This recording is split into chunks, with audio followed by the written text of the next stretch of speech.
AB11, Lautan Luas, Ikan yang Melompat, Konflik. Penerjemah, 549.690.339. Ruang belajar Liang Ping. Setelah beberapa saat, Liang Ping akhirnya meletakkan penanya, melirik Liang Seng yang duduk di kursi, dan mengangguk sedikit. Tidak buruk, seperti yang dikatakan paman keduamu, kamu bisa tetap tenang. Begitu Liang Seng mendengar ini, dia hendak berbicara tetapi disela oleh Liang Ping, kamu telah melakukannya dengan sangat baik beberapa tahun terakhir di luar, aku sangat puas. Setelah mendengar ini, Liang Seng tidak bisa menahan perasaan bingung. Melihat ekspresinya, Liang Ping tiba-tiba terkekeh, akhirnya menunjukkan sedikit emosi, setidaknya itu normal. Kalau tidak, aku akan mengira kau sudah tua. Baiklah, mari kita langsung ke intinya. Kau adalah anakku, Liang Ping, tetapi kau tidak memiliki bakat bela diri. Sejujurnya, aku sering mengutuk surga karena memberiku anak yang tidak berguna sepertimu. Untungnya, kau punya akal sehat untuk tidak datang kepadaku. Aku meminta paman keduamu untuk mengawasimu dan menjauhkanmu dari masalah. Sekarang setelah aku mengundurkan diri sebagai patriark dan mengikuti leluhur kita dalam kultivasi tertutup, aku tidak punya kekhawatiran lagi. Mulai sekarang, kau harus terus mempertahankan kebiasaanmu saat ini dan menjalani kehidupan yang stabil seperti paman keduamu. Ingat, jangan pernah memikirkan pikiran yang tidak pantas lainnya. Jika kau membuat masalah di masa depan, aku tidak akan bisa campur tangan, dan hasilnya terserah padamu. Baiklah, itu saja yang harus kukatakan, kau bisa pergi sekarang. Setelah itu, Liang Ping berbalik, mengambil selembar kertas lagi, dan mulai menggiling tinta lagi, tidak peduli dengan reaksi Liang Seng. Liang Seng juga tidak mengatakan apapun, masih tanpa ekspresi. Liang Qiang, yang menunggu di luar, melihat Liang Seng keluar dan tidak bertanya kepadanya apa yang telah mereka bicarakan, hanya menuntunnya menjauh dari halaman belakang dan kembali ke perjamuan. Kali ini, saat Liang Seng menikmati hidangan lezat, suasana hatinya tidak terpengaruh sama sekali. Orang tua itu hanya bersikap terlalu sensitif. Kota Jinsu. Perubahan kepemimpinan dalam keluarga Liang tidak menimbulkan banyak kehebohan. Keluarga Gao dan Wu bahkan mengirim hadiah sebagai tanda niat baik, dan semuanya tampak normal. Setelah kultivasi Liang Ping yang tertutup, kehidupan Liang Seng tidak terpengaruh tetapi, sebaliknya, dia merasa lebih santai, seolah-olah belenggu telah dilepas. Pada akhirnya, dia masih orang yang emosional. Sekarang setelah pihak lain menjelaskan semuanya, itu bukan urusannya lagi. Frasa emosional, masuk akal, tetapi gadis-gadis di gedung Yichun tidak mempercayainya. Setelah menjadi patriark, Liang Ying secara alami memiliki rencananya sendiri, dan Liang Seng agak terlibat. Untungnya, dampaknya minimal, mungkin karena patriark sebelumnya Liang Ping atau mungkin Liang Seng tidak penting, tetapi tugas yang diterimanya tidaklah tidak dapat diterima.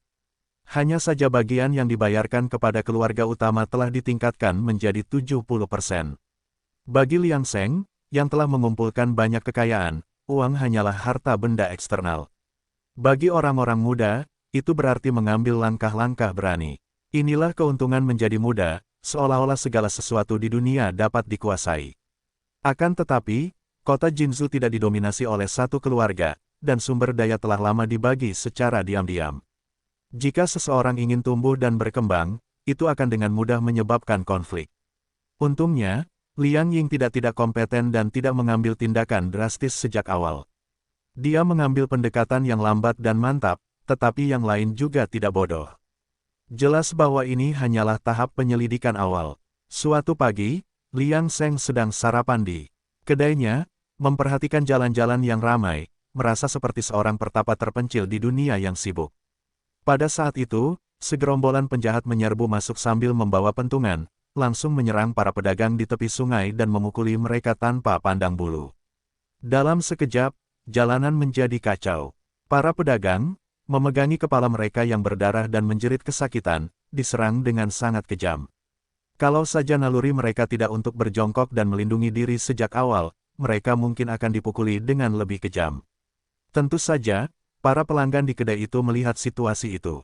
Tidak ada orang benar yang berdiri untuk menegakkan keadilan, tetapi beberapa orang tersenyum dan menatap Liang Seng. Daerah ini adalah perkemahan utama keluarga Liang, dan jelas bahwa para penjahat itu berasal dari distrik lain. Ini seperti tamparan langsung di wajah keluarga Liang. Namun, melihat Liang Seng dengan tenang memakan sarapannya, mereka kehilangan minat. Seperti yang diharapkan, dia adalah orang yang terbuang dari keluarga Liang. Kalau tidak, bagaimana mungkin Liang Ying bisa mengambil posisi sebagai kepala keluarga Liang? Meskipun Liang Ying memang seorang jenius yang berbakat, bagaimana mungkin dia bisa berkultivasi ke alam ketujuh pasca Natal tanpa sumber daya selama bertahun-tahun? Dan sumber daya ini sudah menjadi milik Liang Seng bertahun-tahun yang lalu.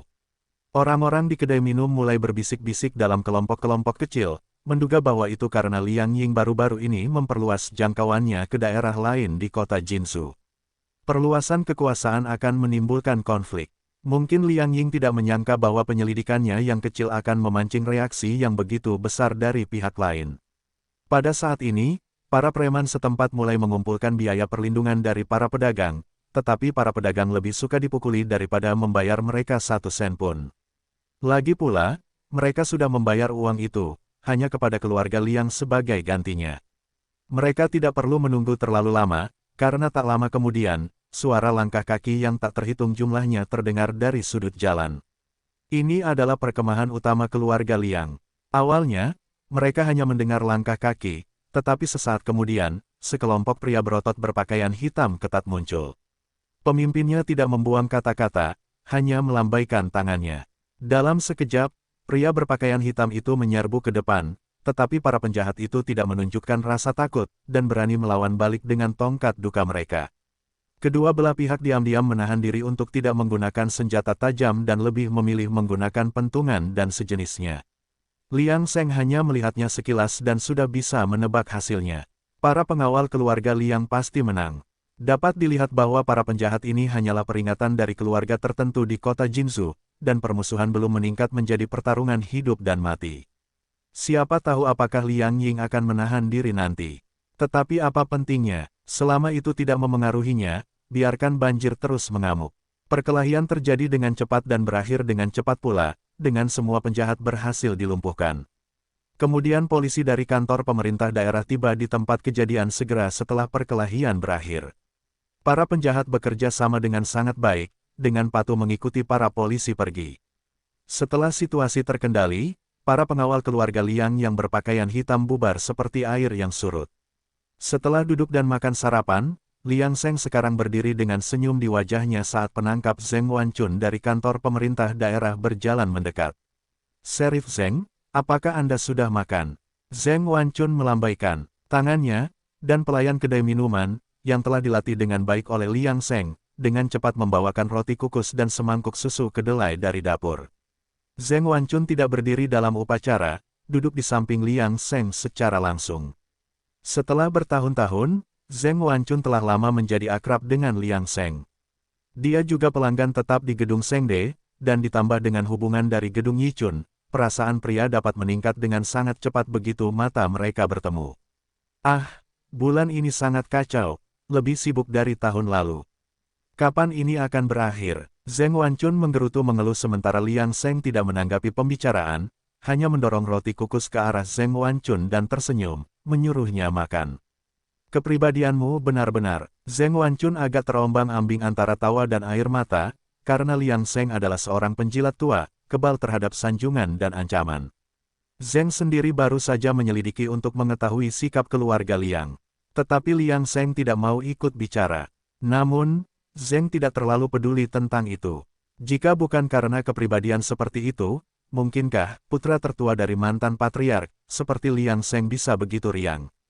Setelah beberapa suap, Zheng Wanchun menghabiskan roti kukus dan meneguk susu kedelai, tidak peduli dengan penampilannya saat dia menyeka mulutnya dan bersiap untuk pergi.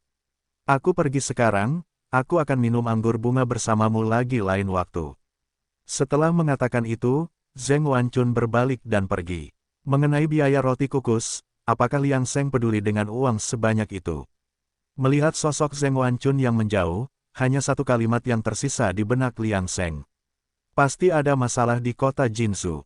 Sebulan kemudian, "Bos." Wajah kepala kedai di gedung Sengde agak muram, bisnis di kedai itu sedang lesu akhir-akhir ini, yang mengakibatkan penurunan pendapatan yang signifikan.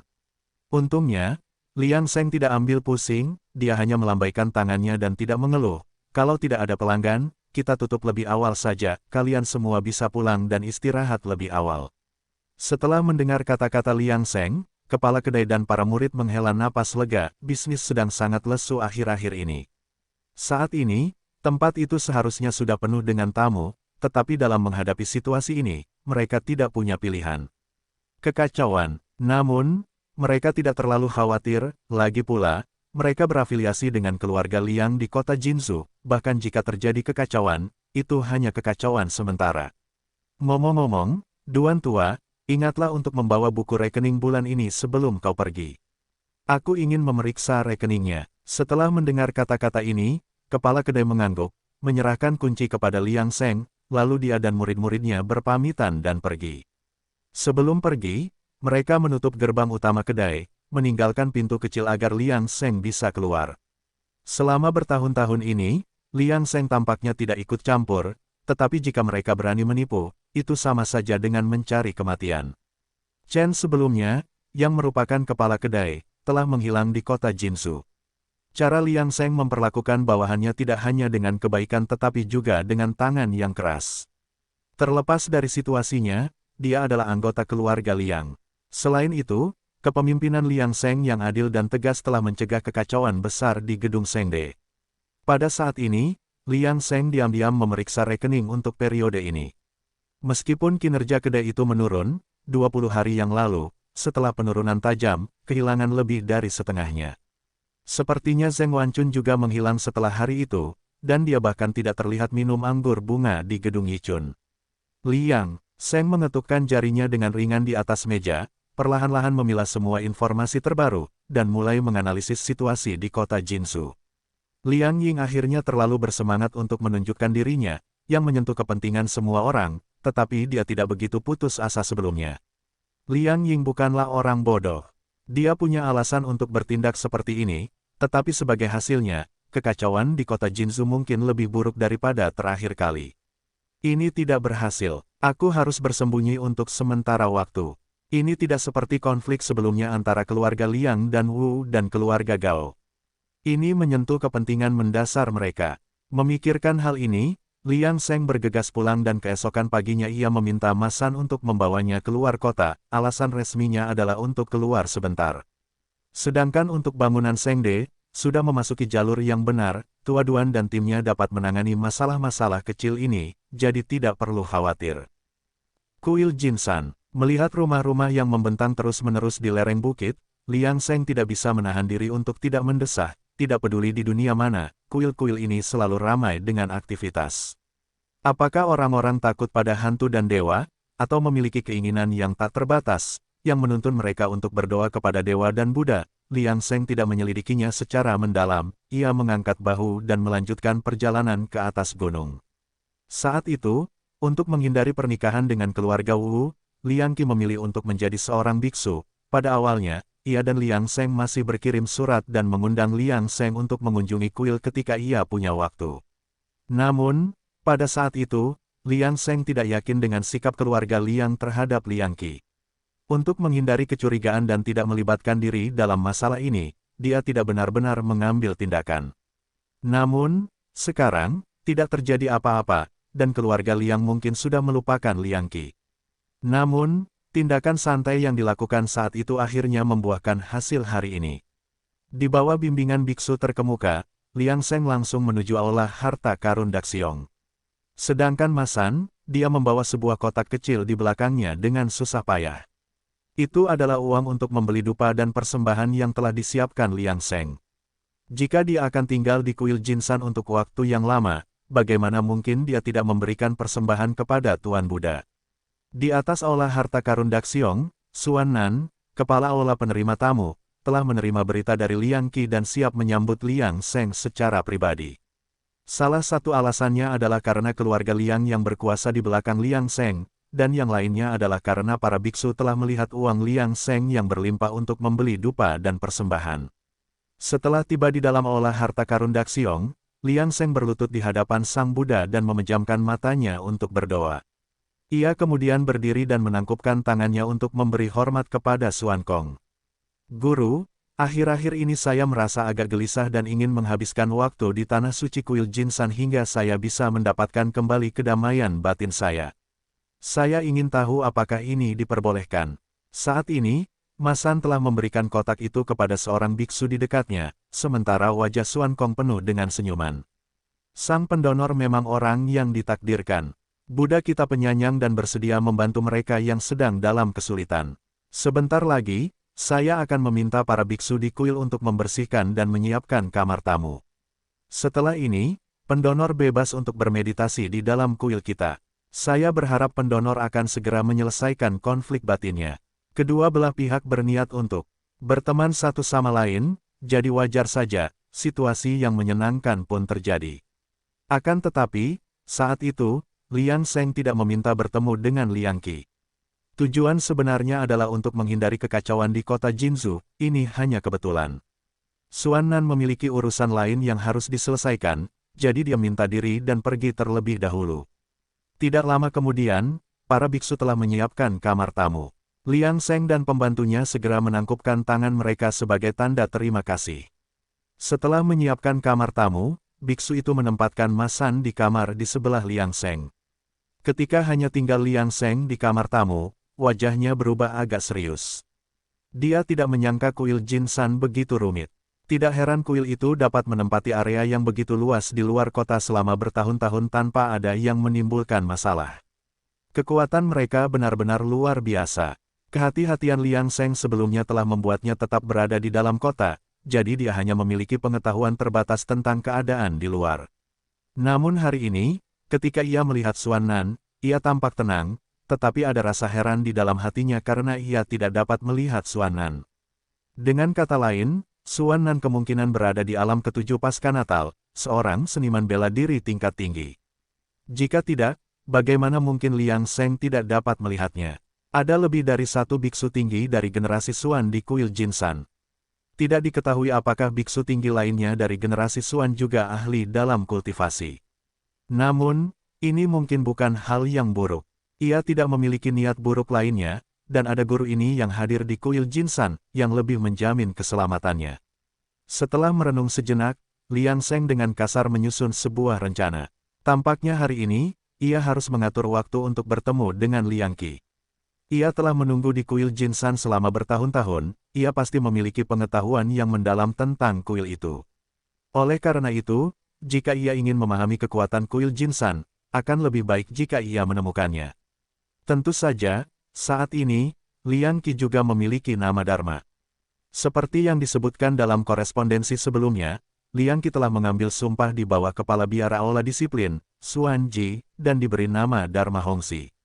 Liang Seng segera berangkat tanpa membawa Masan bersamanya. Dia bertanya jalan menuju aula disiplin dan akhirnya menemukan Liang Qi. Namun, tidak pantas untuk mengganggu Liang Qi saat ini. Dia sedang berlatih teknik seni bela diri dengan sekelompok biksu prajurit di tempat pelatihan seni bela diri. Merupakan hal yang tabu untuk memata-matai teknik seni bela diri sekolah, dan Liang Seng tentu saja tidak akan membuat kesalahan seperti itu. Dia dengan jujur mengikuti petunjuk seorang biksu dari aula disiplin ke ruang tamu untuk menunggu sambil minum teh. Liang Seng tidak terburu-buru. Beberapa saat kemudian, seseorang keluar untuk menemuinya, tetapi itu bukan Liang Qi, melainkan kepala biara aula disiplin, Suan Ji. Liang Jushi, nama saya Suan Ji. Hongxi belum menyelesaikan pelajaran paginya dan akan menemui Anda setelahnya. Kami mohon kesabaran dan pengertian Anda. Setelah mendengar ini, Liang Seng segera mengucapkan terima kasih kepadanya. Meskipun wajahnya tidak menunjukkan tanda-tanda keterkejutan, hatinya terkejut karena dia memang tidak bisa melihat apa yang ada di dalam dirinya. Itu menyiratkan bahwa kepala biara itu juga seorang seniman bela diri tingkat tinggi, setidaknya di alam ketujuh pasca Natal. Kuil Jinsan, memang, di sana tersembunyi seekor naga dan seekor harimau kuil Jinsan. Aula disiplin. Suan Ji tidak tinggal lama dengan Liang Seng sebelum meminta izin untuk pergi. Sebagai kepala biara aula disiplin, ada banyak hal yang harus diperhatikan, sudah. Merupakan ungkapan ketulusan yang besar baginya untuk menerima Liang Seng secara pribadi. Ini bukan karena persembahan Liang Seng yang murah hati, tetapi karena keluarga Liang di belakangnya. Kuil Jinsan memiliki beberapa pemahaman tentang perubahan di kota Jinzhou, jadi Xuan Ji sedikit khawatir tentang tujuan Liang Seng untuk tinggal selama beberapa hari, namun, dia tidak menunjukkan emosi apapun di wajahnya, dan setelah bertukar basa-basi, dia mengucapkan selamat tinggal, meninggalkan Liang Seng untuk menunggu lebih dari 1 jam sebelum akhirnya bertemu Liang Qi, yang sudah bertahun-tahun tidak dia temui. Tidak, harus dikatakan bahwa dia sekarang adalah guru Hongzi, murid generasi kedua kuil Jinsan. Saat ini, Hongzi mengenakan jubah biksu biasa, matanya setenang air. Meskipun kepalanya botak, penampilannya sangat mencolok pada pandangan pertama. Sosok yang luar biasa, dengan sikap seorang biksu yang agung. Dia memang luar biasa, layak menjadi pahlawan muda yang pernah terkenal, kedua setelah Liang Ying. Liang Seng tidak bisa tidak mengaguminya dalam hati. Dia benar-benar tidak menyangka Liang Qi akan berakhir dengan sikap seperti itu. Yang lebih mengejutkan adalah Liang Qi telah memasuki alam ke-6 pasca Natal, membuatnya mendapatkan gelar anak ajaib. Liang Jushi, sudah lama kita tidak bertemu. Liang Qi menyatukan kedua tangannya dengan sopan tetapi tegas, dan ketika dia melihat Liang Seng, meskipun ada sedikit gejolak emosi, dia tetap tenang dengan sedikit riak dalam sikapnya. Saudara Qi, saya tidak menyangka akan bertemu Anda hari ini dan melihat Anda tetap anggun seperti sebelumnya, tidak kehilangan sedikit pun sikap Anda sebelumnya. Liang Seng menanggapi dengan senyuman, tetapi Liang Qi menggelengkan kepalanya dan berkata, Liang Jushi, Liang Qi hanyalah masa lalu, sekarang hanya Hongzi yang tersisa, yang mencari pelepasan dan kebebasan di dunia ini. Melihat mata Liang Qi yang jernih dan cerah, tidak, Hongzi, Liang Seng tidak memikirkan masalah itu. Mengapa berdebat tentang ini? Guru Hongzi, tampaknya Anda telah berhasil melepaskan diri dari keinginan duniawi dan menjadi orang yang transendental. Itu benar-benar penyebab kegembiraan dan ucapan selamat. Sebenarnya, saya datang ke sini untuk mencari sesuatu. Saya merasa tidak nyaman akhir-akhir ini, dan saya mendengar bahwa menyalin kitab suci Buddha di kuil Jinsan dapat membawa ketenangan pikiran, jadi saya datang ke sini khusus untuk melakukannya. Hongzi mendengarkan dan melirik ekspresi Liang Seng, yang tampaknya tidak menipu. Dia tersenyum alami dan berkata, umat awam, tidak perlu khawatir. Selama Anda memiliki Buddha di hati Anda, kedamaian akan datang dengan sendirinya. Setelah beberapa kalimat lagi, suasana menjadi tenang, dan untuk beberapa saat, keduanya tidak tahu harus berkata apa. Bagaimanapun, Hongzi telah menjadi biksu untuk waktu yang lama, dan keduanya tidak pernah berhubungan selama bertahun-tahun. Pada akhirnya, Hongzi lah yang memecah keheningan yang canggung, karena umat awam ingin memasuki gudang kitab suci untuk menyalin kitab suci Buddha, saya rasa seharusnya tidak ada masalah. Saya akan berbicara dengan Tetua Xuan Nian tentang hal ini nanti. Saya pikir Tetua Xuan Nian tidak akan keberatan dengan ketulusan hati seorang umat awam terhadap agama Buddha. Liang Seng segera mengungkapkan rasa terima kasihnya dan berkata bahwa dia akan menunggu di sini untuk kabar baik. Hongzi mengangguk setuju dan kemudian pergi. Ketika hanya Liang Seng yang tersisa di kamar tamu, dia tidak dapat menahan rasa kagumnya. Dia tidak menyangka bahwa dia akan menemukan sesuatu yang tidak disengaja saat bersembunyi dari kemungkinan kerusuhan di kota Jinsu. Kuil Jinsan ini mungkin tidak sederhana. Sejauh ini, dia hanya bertemu dengan dua biksu tingkat tinggi generasi Xuan di kuil tersebut, dan keduanya adalah makhluk seni bela diri tingkat tinggi. Dengan kekuatan seperti itu, tidak ada desas-desus tentang kuil Jinsan di kota Jinsu, yang menunjukkan betapa rendah hati kuil Jinsan. Sekarang setelah Hongzi bisa begitu tenang menjadi biksu, tampaknya penilaiannya sebelumnya agak lancang. Dulu, ketika Liang Qi menjadi biksu, tidak banyak kehebohan. Dia pikir itu karena, pada awalnya, keluarga Liang tidak dapat merawatnya. Setelah itu, tidak ada konsekuensi serius yang terjadi, jadi keluarga Liang membiarkannya begitu saja. Sekarang tampaknya kebenarannya mungkin tidak demikian. Sebaliknya, keluarga Liang agak takut pada kuil Jinsan, dan tidak akan ada gunanya memprovokasi mereka hanya untuk satu junior mereka. Namun, apapun masalah tersembunyi yang terjadi di kuil Jinsan, itu tidak ada hubungannya dengan dia. Dia hanya perlu mengabaikannya dan berpura-pura tidak tahu apa-apa. Dia hanya seorang pengungsi, jadi bagaimana dia bisa punya energi untuk menyibukkan diri dengan urusan orang lain. Sama seperti Liang Seng memutuskan untuk tidak mengorek rahasia kuil Jinsan, di ruang meditasi kepala biara di kuil Jinsan, Xuan Nan melaporkan kepada kepala biara Xuan Kong tentang kejadian hari ini. Kakak kepala biara, Hongzi sudah bertemu Liang Seng. Liang Seng datang ke sini hanya untuk mencari ketenangan pikiran dan menyalin kitab suci Buddha dari kuil. Saya juga sudah meminta seseorang untuk menanyakan tentang dia, dan seharusnya tidak ada masalah. Suan Kong tidak mendongak, hanya memutar tasbih di tangannya sambil berkata dengan acuh tak acuh, apakah Liang Seng ini benar-benar tidak berguna seperti yang dikabarkan? Memang, aku pernah bertemu dengannya secara langsung, dan dia masih berada di level kedua alam pasca Natal. Dia seperti kayu lapuk yang tidak bisa diukir. Suan Nan langsung menggelengkan kepalanya, dan matanya dipenuhi dengan penghinaan saat dia mengucapkan kata terakhir. Dia tidak tahu mengapa Liang Seng begitu tidak berguna, sementara Hong Zi, yang juga memiliki darah keluarga Liang, memiliki bakat yang sangat berbeda. Adapun Hong Zi, Suan Nan sangat puas. Hong Zi telah mencapai alam ke-6 dalam kultivasi seni bela dirinya pada usia 30. Jika dia bisa menembus kemacetan dan memasuki alam 7 kali lipat pasca Natal, dia akan mencapai seni bela diri tingkat tinggi dan menjadi orang nomor 1 di antara murid-murid muda kuil Jinsan. Tentu saja, kemacetan ini mungkin hanya membutuhkan waktu 1 tahun baginya untuk menerobos, tetapi ada juga kemungkinan dia bisa terjebak di alam ke-6 selama 10 tahun, tidak ada yang bisa memastikan. Jalan kultivasi seni bela diri penuh dengan rintangan, dan banyak anak berbakat telah membuat kemajuan pesat di masa muda mereka tetapi menghabiskan waktu bertahun-tahun terjebak dalam kemacetan dan tidak dapat maju.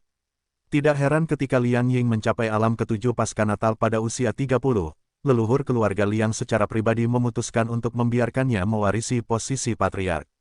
Memang, Liang Ying sangat berbakat dan berbakat.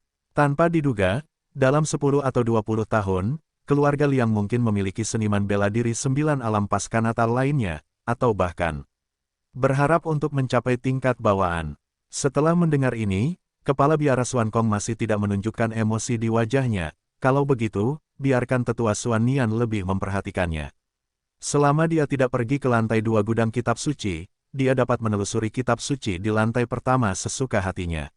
Mengenai apakah dia benar-benar datang ke kuil kita untuk menyalin kitab suci Buddha untuk ketenangan pikiran atau apakah dia memiliki motif lain, itu tidak penting mengingat kekuatannya. Ya, saudara kepala biara, saya mengerti. Menjelang malam, tidak lama setelah Liang Seng dan Masan menyantap hidangan vegetarian di ruang makan kuil Jinsan, Hong Zi membawa kabar baik. Liang Jushi, tetua Suan Nian telah setuju untuk mengizinkanmu pergi ke gudang kitab suci untuk menyalin kitab suci Buddha. Kamu bisa pergi ke sana besok, tetapi jangan pergi ke lantai 2 gudang kitab suci. Saya berterima kasih atas upaya Guru Hongzi atas nama saya, jika tidak, saya mungkin tidak dapat memasuki gudang kitab suci dengan lancar. Orang awam, kamu bercanda. Hari ini, saya mengetahui bahwa kamu adalah penganut sejati para Buddha. Buddha kita dimaksudkan untuk membantu mereka yang telah ditakdirkan, jadi jika tetua Suan Nian telah setuju, tidak perlu berterima kasih kepada saya. Itu karena kedekatanmu dengan Buddha sangat dalam. Setelah itu, keduanya mengobrol sebentar, dan karena hari sudah mulai larut, Hongzi pun pergi sesuai dengan peraturan kuil. Liang Seng berbaring di tempat tidur, menatap cahaya bulan di luar jendela, dan dia tidak bisa menahan senyum tipis. Misi hari ini telah selesai. Selama kota Jinzu tidak damai, dia akan tinggal di kuil Jinsan dan tidak kembali selama sehari. Belum lagi, makanan vegetarian di kuil itu rasanya sangat lezat, yang membuat Liang Seng semakin tidak peduli dengan masa depan. Namun, siapa yang tahu berapa banyak orang yang akan mati dalam kekacauan kota Jinzu ini? Amitabha, kota Jinzu. Setelah Liang Seng pergi, suasana di kota menjadi semakin tegang, namun, untuk beberapa alasan yang tidak diketahui, keluarga Liang masih dengan keras kepala memperluas pengaruh mereka ke wilayah keluarga Gao dan Wu, bahkan setelah menghadapi perlawanan keras dari mereka. Diketahui umum bahwa keluarga Wu telah menjadi sekutu keluarga Liang, dan mereka bahkan telah membentuk aliansi perkawinan di masa lalu untuk bersama-sama melawan tekanan dari keluarga Gao, yang memiliki 2 ahli 9 alam pasca Natal. Jadi, tindakan keluarga Liang baru-baru ini agak membingungkan bagi orang luar, membuat mereka bertanya-tanya apa niat sebenarnya dari keluarga Liang. Mengapa melakukan hal sejauh itu? Meskipun Liang Ying dianggap sebagai keajaiban dalam seni bela diri dan bahkan mungkin memiliki potensi bawaan, masih akan ada hambatan untuk setiap promosi alam setelah mencapai tingkat seni bela diri yang tinggi. Jika tidak, mengapa para leluhur keluarga Wu dan mantan leluhur keluarga Liang, Liang Ping, terjebak di level ke-8 pasca Natal begitu lama tanpa kemajuan apapun. Namun, apapun yang terjadi, perluasan pengaruh keluarga Liang saat ini memang membuat situasi di kota Jinzhou semakin tegang.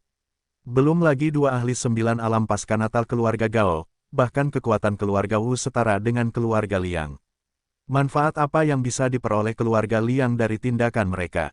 Ini adalah pemikiran sebagian besar orang biasa di kota Jinzhou, karena 3 keluarga terkemuka telah berdiri di Jinzhou selama ratusan tahun dan masing-masing memiliki fondasinya sendiri. Bahkan keluarga Gao memiliki pandangan ini. Setelah beberapa penyelidikan, mereka secara aktif mundur dan duduk di pinggir lapangan, menyaksikan keluarga Liang dan Wu saling bertarung, berharap kedua keluarga menderita kerugian. Namun, kenyataannya agak memalukan karena keluarga Wu terus-menerus dikalahkan oleh keluarga Liang, membuat mereka tampak sama sekali bukan tandingan keluarga Liang.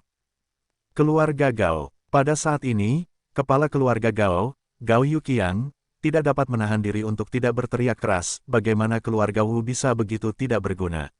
Mereka sangat lemah. Pada saat ini, orang-orang di bawahnya tidak berani mengatakan sepatah kata pun, dan tekanan dari 9 alam pasca lahir Gao Yuqiang juga membuat mereka sulit untuk berbicara. Kakak kedua, pergilah ke keluarga Wu hari ini dan katakan dengan halus bahwa keluarga Gao kita akan sedikit membantu mereka. Orang-orang yang tidak berguna ini tidak berguna bagi kita, jadi kita harus membantu mereka secara diam-diam, atau retret kita sebelumnya akan menjadi lelucon. Rencana Gao Yuqiang saat ini sebenarnya cukup jelas, ia tidak bisa membiarkan keluarga Wu jatuh begitu saja, dan akan sangat menguntungkan bagi keluarga Gao jika keluarga Liang dan Wu terus saling mengalahkan. Pada saat itu, kota Jinzhou akan menjadi milik keluarga Gao. Kuil Jinsan. Liang Sheng tidak peduli dengan situasi yang semakin menegangkan di kota Jinzhou, sebaliknya, ia lebih menikmati waktunya di kuil Jinsan. Siapapun yang berani mengatakan bahwa teh dan nasi putih adalah hari-hari yang pahit akan membuatnya kesal, setidaknya makanan vegetarian di kuil Jinsan sangat lezat. Namun, selama berada di kuil Jinsan, ia juga berjalan-jalan di daerah sekitarnya dan bertanya kepada para petani tetangga tentang tanah pertanian mereka, hanya untuk mengetahui bahwa semua tanah ini sebenarnya adalah milik pribadi kuil Jinsan. Kuil Jinsan sangat kaya, dan jika bukan karena melihatnya dengan mata kepalanya sendiri, Liang Sheng tidak akan pernah tahu bahwa selain dari 3 keluarga besar di kota Jinzhou, ada kekuatan yang begitu rendah hati namun kuat.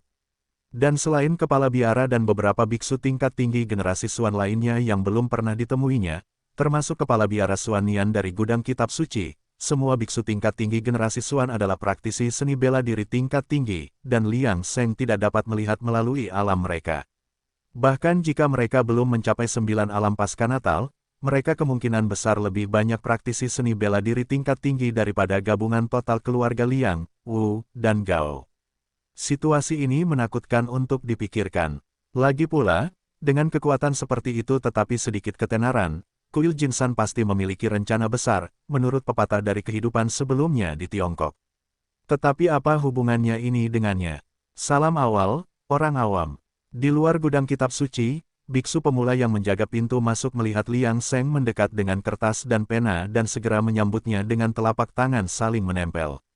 Liang Sheng tersenyum dan membalas sapaan itu, lalu berjalan langsung ke lantai pertama gudang kitab suci, menemukan kitab suci Buddha yang diinginkan di rak buku yang sudah dikenalnya, dan mulai menyalin kitab suci di meja terdekat.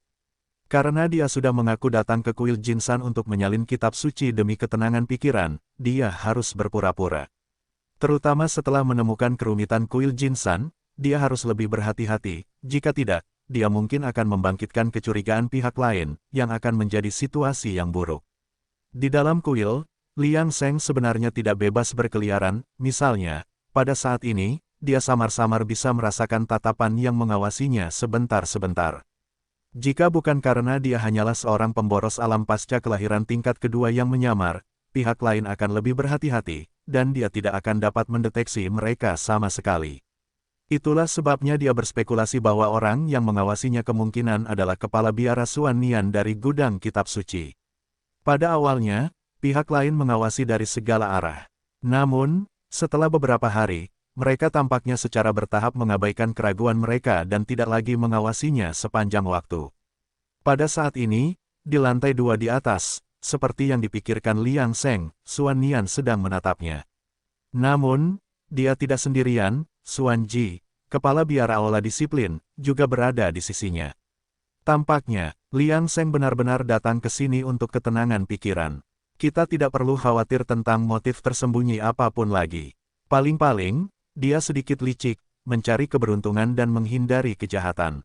Xuan Nian mendengar kata-kata Xuan Ji dan mengangguk, dia seharusnya tidak punya masalah.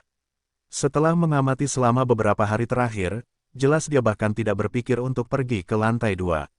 Dia orang yang cerdas, namun, bahkan jika dia berhasil mencapai lantai 2, dengan bakat seni bela dirinya, apa yang bisa dia lakukan bahkan setelah melihat teknik kuil Jinsan kita. Xuan Ji awalnya tampak bingung sebelum menggelengkan kepalanya dan terkekeh. Setelah bertahun-tahun, dia menjadi terlalu berhati-hati, itu sudah menjadi kebiasaan. Terlepas dari itu, lebih baik dia tidak memiliki niat tersembunyi. Bagaimanapun, kita masih dalam hibernasi sekarang. Begitu kakak laki-laki kepala biara menembus level bawaan, kita tidak perlu menanggung banyak frustrasi ini. Sudah saatnya Kaisar Anjing Dayan membayar utangnya. Jika teknik sekte kita masih utuh, dengan bakat kepala biara, apakah dia akan menderita sampai sekarang? Adik laki-laki, perhatikan kata-katamu. Kamu melanggar sila kesederhanaan. Jangan bicara sembarangan. Xuan Ji menegur dengan lembut, dan Xuan Nian pun tersadar, lalu dengan cepat melafalkan, Buddha Amitabha. Namun, untuk berjaga-jaga, suruh Hongzi menghabiskan lebih banyak waktu untuk mengobrol dengannya, saudaranya yang sekuler. Aku selalu merasa bahwa situasi di kota Jinzhou akhir-akhir ini agak aneh. Mendekatinya akan menjadi langkah yang tidak berbahaya. Ya, saudara senior, jangan khawatir. Aku akan menangani ini. Xuan Nian kemudian pamit dan pergi tanpa menarik perhatian Liang Seng yang sedang menyalin kitab suci di lantai bawah. Xuan Nian melirik Liang Seng di lantai pertama, tidak yakin mengapa ada yang terasa salah. Duh, mungkin itu hanya karena terobosan kakak laki-laki kepala biara sudah dekat, dan hatinya merasa gelisah. Dengan pemikiran itu, dia, seperti Liang Seng di lantai bawah, mulai menyalin kitab suci Buddha. Di lautan penderitaan manusia ini, berapa banyak yang bisa menemukan kedamaian pikiran. Tepat saat itu, Liang Seng berdiri, setelah selesai menyalin kitab suci Buddha di tangannya. Jadi, dia bersiap untuk mencari kitab suci lain untuk disalin. Awalnya, penyalinan kitab sucinya hanya kedok, tetapi sekarang dia benar-benar mulai membenamkan dirinya dalam proses tersebut. Dia tidak tahu apakah itu hanya imajinasinya, tetapi menyalin kitab suci memang membuat hatinya lebih damai, sedemikian rupa sehingga dia bahkan merasakan sirkulasi agung berjalan lebih cepat selama latihan malamnya. Karena penyalinan tersebut memiliki beberapa efek, Liang Seng tentu saja tidak akan menolak. Dia meletakkan kembali kitab suci Buddha itu ke rak dan melihat sebuah buku tua yang menguning di sampingnya, berjudul Sutra Tathagata Raja Ming yang tidak bergerak. Tanpa berpikir dua kali, dia mengambilnya. Ketika sampai pada penyalinan kitab suci, itu semua tentang takdir. Namun, setelah setengah jam menyalin kitab suci, tubuhnya tiba-tiba menegang. Hah, ada yang salah dengan kitab suci ini, ada yang tidak beres. Saat ini, Liang Seng berusaha menekan turbulensi energi internalnya secara diam-diam. Barusan, saat ia menyalin kitab suci agama Buddha, energi internalnya mulai beredar di dalam tubuhnya sepanjang lintasan yang belum pernah dialami sebelumnya. Situasi seperti itu belum pernah terjadi sebelumnya, dan dengan karakter Liang Seng yang berhati-hati, bagaimana ia bisa membiarkannya terus berlanjut. Untungnya, ia memiliki panel atribut untuk menyembunyikan napas batinnya, jika tidak, anomali di dalam tubuhnya tadi mungkin telah membuat Xuan Nian waspada di atas. Sekarang, ia menatap tajam ke kitab suci agama Buddha yang tampak biasa dan menguning di atas meja, tidak yakin apakah situasi tadi adalah kecelakaan atau bukan. Ia berdiri di sana berpikir sejenak, tidak merasakan masalah dalam tubuhnya, dan kemudian memutuskan untuk mencoba lagi. Kali ini, Liang Seng memfokuskan pikirannya dan menulis dengan terampil saat jumlah kitab suci Buddha yang disalinnya meningkat, dan energi internalnya beredar melalui sirkulasi besar sekali lagi dengan sendirinya. Itu memiliki rute operasi yang sama sekali berbeda dari metode kultivasi kesehatan dan teknik naga emas. Ini bukan ilusinya. Pada saat ini, Liang Seng telah kehilangan sikap santainya sebelumnya, wajahnya penuh dengan kesungguhan, dan pikirannya berpacu. Kitab suci itu jelas luar biasa, tetapi karena telah ditempatkan di lantai pertama begitu lama dan kuil Jinsan tidak memperhatikannya, itu hanya bisa berarti bahwa itu sangat istimewa atau tidak ada yang peduli sama sekali. Namun, untuk menguji apakah kuil Jinsan benar-benar mengabaikan kitab suci ini, ada metode yang mudah. Bagaimanapun, Hongzi telah mengatakan bahwa selama dia tidak pergi ke lantai 2, kitab suci di lantai pertama bebas untuk disalin dan bahkan dibawa kembali ke kamar tamunya. Dalam hal ini, memikirkan hal ini, Liang Seng menahan kegembiraannya, menyelesaikan penyalinan Sutra Vajra Aksopya Tathagata yang sebenarnya, dan kemudian meletakkan kembali kitab suci itu pada tempatnya. Selanjutnya, ia dengan santai mengambil kitab suci Buddha lainnya, membawa kitab suci yang telah disalin, dan pena serta tinta kepada biksu pemula di gudang kitab suci. Guru, bolehkah saya membawa sutra posa ini kembali ke kamar saya untuk disalin? Biksu pemula itu melirik sutra posa biasa di tangan Liang Seng, dan melihat tidak ada masalah. Ia tersenyum dan berkata, kepala suku telah menginstruksikan kita bahwa umat awam bebas meminjam dan menyalin kitab suci di lantai pertama, selama kitab suci tersebut dikembalikan sebelum meninggalkan kuil. Liang Seng segera mengungkapkan rasa terima kasihnya dan kemudian membawa kitab suci itu ke kamar tamunya, sementara Suan Nian di lantai 2 gudang kitab suci hanya melirik Liang Seng dan tidak memerhatikannya lebih jauh. Keesokan harinya, Liang Seng mengembalikan sutra posa dan menghabiskan 1 hari lagi menyalin kitab suci Buddha di gudang kitab suci. Sebelum pergi, ia menukarnya dengan kitab suci lain untuk dibawa bersamanya. Setelah mengulangi proses ini selama 7 hari, Liang Seng akhirnya, tanpa sengaja, mengambil sutra Tathagata Raja Ming yang tidak bergerak itu untuk disalin. Meskipun ia mencoba untuk tetap tenang, biksu pemula itu tidak menghentikannya seperti biasa, dan Suan Nian di lantai 2 tidak muncul. Seperti yang diharapkan, tidak seorang pun di kuil Jinsan tahu betapa istimewanya kitab suci ini. Kitab suci itu diperlakukan seperti kitab suci biasa. Hal ini melegakan Liang Seng, yang dengan hati-hati memeriksa kitab suci itu malam itu tetapi tidak menemukan sesuatu yang luar biasa. Tampaknya itu hanya kitab suci biasa. Keesokan paginya, Liang Seng berpura-pura mengembalikan kitab suci dan kembali menyalin kitab suci Buddha seperti biasa. Ketika dia pergi, dia membawa kitab suci Buddha lainnya, dan biksu pemula kecil itu bahkan tidak melihatnya. Memang, peminjamannya terhadap kitab suci telah menjadi masalah sepele. Mereka sudah berasumsi bahwa dia akan mengembalikannya, dan tidak ada yang memperhatikan. Pada hari-hari berikutnya, semuanya berjalan seperti biasa, dan Liang Seng akhirnya melepaskan kekhawatirannya. Sutra Tathagata Raja Ming yang tak tergerak hanyalah kitab suci biasa yang terabaikan. Di mata kuil Jinsan, itu tidak berbeda dengan kitab suci Buddha lainnya di lantai pertama gudang kitab suci. Dia telah menghafal seluruh isi sutra Tathagata Raja Ming yang tak tergerak dan menemukan bahwa energi internalnya akan secara otomatis mengedarkan sirkulasi besar setiap kali dia menyalin kitab suci, terlepas dari apakah kitab suci asli ada di dekatnya atau tidak. Mengingat hal ini, Liang Seng menemukan kesempatan untuk diam-diam mengembalikan kitab suci asli tanpa menarik perhatian. Bahkan Suan Nian, seorang seniman bela diri tingkat tinggi, tidak tahu bahwa sebuah kitab suci telah hilang dari lantai pertama gudang kitab suci.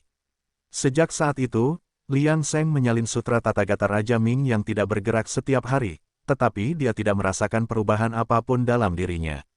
Setelah beberapa penelitian yang sia-sia, dia memutuskan untuk melupakannya. Tanpa disadari, sebulan telah berlalu. Di tengah perjalanan, Liang Seng telah mengirim Masan kembali ke kota Jinzhou untuk sebuah perjalanan. Situasi di kota Jinzhou tidak hanya tidak mereda tetapi malah menjadi semakin tegang. Dikatakan bahwa cukup banyak ahli bela diri tingkat menengah yang berturut-turut mengalami kecelakaan, yang menyebabkan banyak luka dan korban. Melihat situasi ini, Liang Seng tidak berani menunjukkan wajahnya lagi dan terus bersembunyi dengan tenang di kuil Jinsan, mengabaikan kekacauan di kota Jinzhou. Hari ini, Liang Seng terus menyalin sutra Tathagata Raja Ming yang tidak bergerak di kamar tamunya, seperti biasa. Setelah menyelesaikan putaran penuh dari sirkulasi agung kali ini, energi internal khusus diproduksi di dalam tubuhnya, menyebabkan semua energi internalnya yang lain bersirkulasi. Teknik naga emas, keterampilan umur panjang, dan 9 metode kultivasi kesehatan lainnya mulai mempercepat sirkulasi mereka di bawah pengaruh energi internal khusus ini.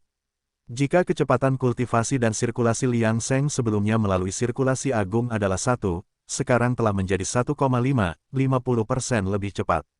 Didorong oleh teknik lain, energi internal khusus ini, seperti matahari yang luar biasa, tumbuh lebih kuat dan bersirkulasi lebih cepat. Untungnya, dia memiliki panel atribut untuk menyembunyikan energi internalnya, jadi dia tidak menarik perhatian kuil Jinsan, dan tidak ada yang menyadari ketidaknormalannya. Ketika semua tekniknya menyelesaikan rotasi lengkap dari sirkulasi besar, Liang Seng merasa jauh lebih ringan. Dengan penuh semangat, dia membuka panel atribut, dan wajahnya dipenuhi dengan keheranan dan kegembiraan yang luar biasa. Nama, Liang Seng, usia, 32, bakat, kebodohan yang tidak bersalah kelas atas. Teknik naga emas lapisan ke-6 keterampilan umur panjang, lapisan ke-11 metode kultivasi kesehatan lainnya, lapisan ke-9 segel Raja Ming yang tidak bergerak lapisan pertama. Alam, tingkat ke-6 pasca natal, 80%. Kemajuan tingkat ke-6 pasca natalnya telah mencapai 80%. Awalnya dia mengira akan membutuhkan waktu lebih dari setahun untuk mencapai kemajuan ini, tetapi secara tak terduga hal itu tercapai hari ini. Yang terpenting, kolom tekniknya sekarang menyertakan segel Raja Ming yang tidak bergerak, yang seharusnya menjadi alasan untuk perubahan ini. Segel Raja Ming yang tidak bergerak. Liang Seng bergumam pelan, memiliki perasaan samar-samar tentang keakraban, tetapi dia tidak dapat mengingat di mana dia pernah melihatnya sebelumnya. Tidak, dia pasti pernah melihat kelima karakter ini di suatu tempat sebelumnya, jika tidak, dia tidak akan memiliki perasaan yang begitu akrab. Meskipun dia tidak dapat mengingatnya, dia tahu bahwa segel Raja Ming yang tidak bergerak itu pasti berhubungan dengan sutra Tathagata Raja Ming yang tidak bergerak. Dia tidak pernah menyangka akan mengalami pertemuan yang begitu kebetulan. Dengan semangat yang tinggi, Liang Seng berharap dia dapat pergi ke gedung Yichun untuk merayakannya, tetapi sekarang bukan saatnya, dia masih harus bersembunyi di kuil Jinsan. Akan tetapi, setelah tiba-tiba menyelesaikan semua tugas kultivasinya, dia tidak punya hal lain untuk dilakukan kecuali mengambil koleksi buku cerita sebagai hiburan. Untuk mempersiapkan kunjungan panjangnya di kuil Jinsan, dia telah mengemas banyak barang yang dapat membantu menghabiskan waktu, termasuk beberapa buku cerita. Tepat saat Liang Seng mengambil buku cerita dan bersiap untuk berbaring dan menghabiskan waktu, dia tiba-tiba duduk. Dia akhirnya ingat di mana dia melihat 5 karakter segel Raja Ming yang tidak bergerak sebelumnya. Pada saat ini, mata Liang Seng bersinar terang sejarah liar Dayan. Ketika Liang Seng pertama kali menyeberang, ia mewarisi semua kenangan dari kehidupan sebelumnya. Untuk berada di pihak yang aman dan lebih memahami dunia ini, ia membaca banyak sejarah dan catatan liar. Baru saja, ia akhirnya ingat di mana ia pernah melihat segel Raja Ming yang tidak bergerak sebelumnya. Itu ada di sejarah liar dinasti Dayan yang pernah ia baca. Pada awal dinasti Dayan, mereka secara paksa menekan 7 sekte besar, menyebabkan mereka runtuh dan meletakkan dasar bagi dinasti Dayan. Segel Raja Ming yang tidak bergerak adalah teknik penentu faksi dari sekte Dharma, salah satu dari 7 sekte besar dan dapat dikultivasikan oleh murid langsung mereka. Semua master sekte Dharma berturut-turut adalah praktisi segel Raja Ming yang tidak bergerak, hampir tanpa pengecualian. Seperti yang dikabarkan, sangat sulit untuk memasuki ranah kultivasi segel Raja Ming yang tidak bergerak. Semua murid langsung dari sekte Dharma adalah seniman bela diri yang berbakat, tetapi hanya 1 dari 100 yang berhasil memasuki alam tersebut. Namun, begitu teknik tersebut berhasil dikembangkan, seseorang pasti akan memasuki alam seni bela diri tingkat tinggi dan memiliki kesempatan di alam bawaan. Inilah dasar sekte Dharma menjadi salah satu dari 7 sekte besar. Seiring berdirinya dinasti Dayan, 7 sekte besar tersebut runtuh total, dan pembicaraan tentang sekte hampir menghilang, hanya menyisakan keluarga bangsawan dari dinasti Dayan. Mungkinkah warisan kuil Jinsan berasal dari sekte Dharma saat itu? Jika demikian, akan sepenuhnya dapat dimengerti bagi biksu tinggi kuil Jinsan untuk memiliki kekuatan semacam ini. Jadi, sutra Tathagata Raja Ming yang tak bergerak sebenarnya adalah segel Tathagata tak bergerak dari sekte Dharma, tetapi karena warisan yang tidak lengkap, kuil Jinsan tidak mengetahuinya sampai sekarang. Liang Seng merasa itu agak tidak masuk akal, tetapi dia menduga bahwa mungkin pada awalnya, beberapa orang di kuil Jinsan mengetahuinya. Sayangnya, sangat sulit untuk memasuki wilayah segel Raja Ming yang tidak bergerak. Di bawah tekanan dinasti Dayan, warisan itu terputus, dan lambat laun, tidak seorang pun mengetahuinya. Karena ia mewarisi bakat kebodohan yang tidak bersalah, kecepatan kultivasinya sangat lambat. Akan tetapi, tidak ada hambatan dalam semua hukum dunia. Oleh karena itu, ia dapat memasuki wilayah itu dengan mudah dalam keadaan yang tidak disengaja. Memikirkan hal ini, Liang Seng tidak dapat menahan keinginan untuk tertawa terbahak-bahak, karena semuanya sudah ditakdirkan, dan petualangan ini dimaksudkan untuknya. Energi batin khusus yang dihasilkan dalam tubuhnya seharusnya adalah kekuatan agama Buddha. Tidak heran rasanya seperti matahari yang agung, yang tertinggi. Baru saja, kecepatan sirkulasi teknik-tekniknya yang lain juga meningkat, yang seharusnya dikaitkan dengan segel Raja Ming yang tidak bergerak. Tidak heran legenda mengatakan bahwa mereka yang mengolah segel Raja Ming yang tidak bergerak dari Sekte Dharma dapat mencapai seni bela diri tingkat tinggi dan berharap untuk alam bawaan. Ternyata segel Raja Ming yang tidak bergerak juga dapat meningkatkan kecepatan sirkulasi Zhoutian. Itu memang teknik penentu faksi dari Sekte Dharma, sangat mengerikan. Orang hanya bisa bertanya-tanya seperti apa efek teknik penentu faksi lainnya dari 7 sekte besar saat itu, dan apakah mereka masih ada di dunia. Setelah memahami sebab dan akibatnya, jejak kekhawatiran terakhir Liang Seng lenyap sepenuhnya. Dia kemudian bangkit dan menatap langit malam di luar jendela. Sebagai kuil Jinsan yang diwarisi dari Sekte Dharma, mungkin ada beberapa keterikatan dengan dinasti Dayan nanti, tetapi dia pasti sudah lama pergi saat itu, dan tidak akan ada hubungan antara dia dan kuil Jinsan. Lebih jauh lagi, dengan panel atribut, tidak seorang pun dapat mengetahui bahwa ia telah mengolah segel Raja Ming yang tidak bergerak, bahkan jika sesuatu terjadi pada kuil Jinsan, itu tidak ada hubungannya dengan dirinya. Setelah melepaskan semua kekhawatirannya, Liang Seng kembali ke kebiasaannya yang biasa di kuil Jinsan, dengan santai menyaksikan bunga-bunga yang mekar dan layu, merasa cukup tenang.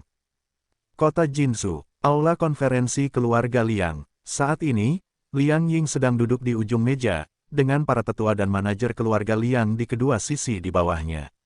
Liang Ying dengan lembut memainkan cangkir teh di tangan kirinya, sementara seorang tetua di bawah melaporkan kerugian keluarga Liang dengan sangat menyesal. Kepala keluarga, Kapten Feng dari pasukan pengawal terluka parah dan meninggal kemarin, 2 tim lainnya disergap dan tidak ada yang selamat.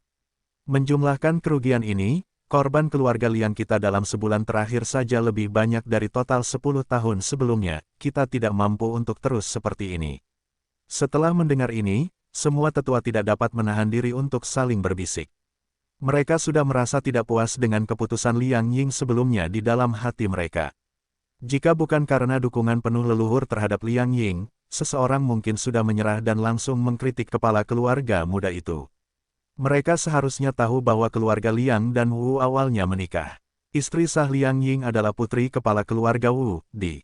Mereka tidak dapat mengerti mengapa mereka harus saling menyakiti.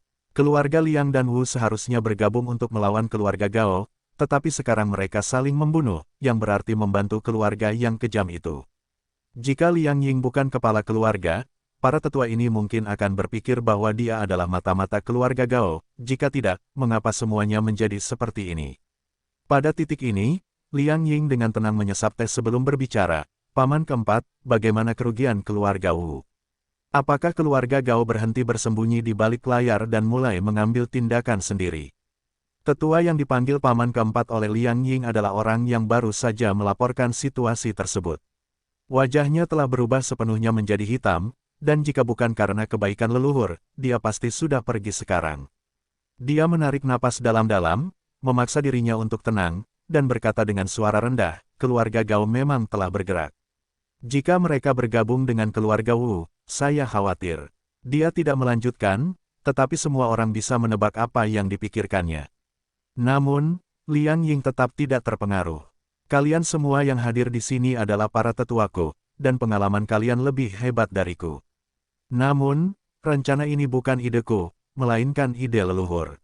Aku tidak ingin mengatakan ini hari ini, tetapi paman dan bibiku khawatir aku akan bersikap impulsif. Karena aku adalah kepala keluarga, dan leluhur mendukungku, aku harap kalian dapat memberiku lebih banyak waktu. Saat Liang Ying selesai berbicara, ruangan menjadi sunyi. Melihat Liang Ying begitu keras kepala dan mengingat dukungan besar leluhur untuk Liang Ying sebelumnya, mereka tidak dapat menahan diri untuk tidak mendesah tak berdaya. Setelah semua orang pergi, Liang Ying duduk sebentar sebelum bangkit dan pergi.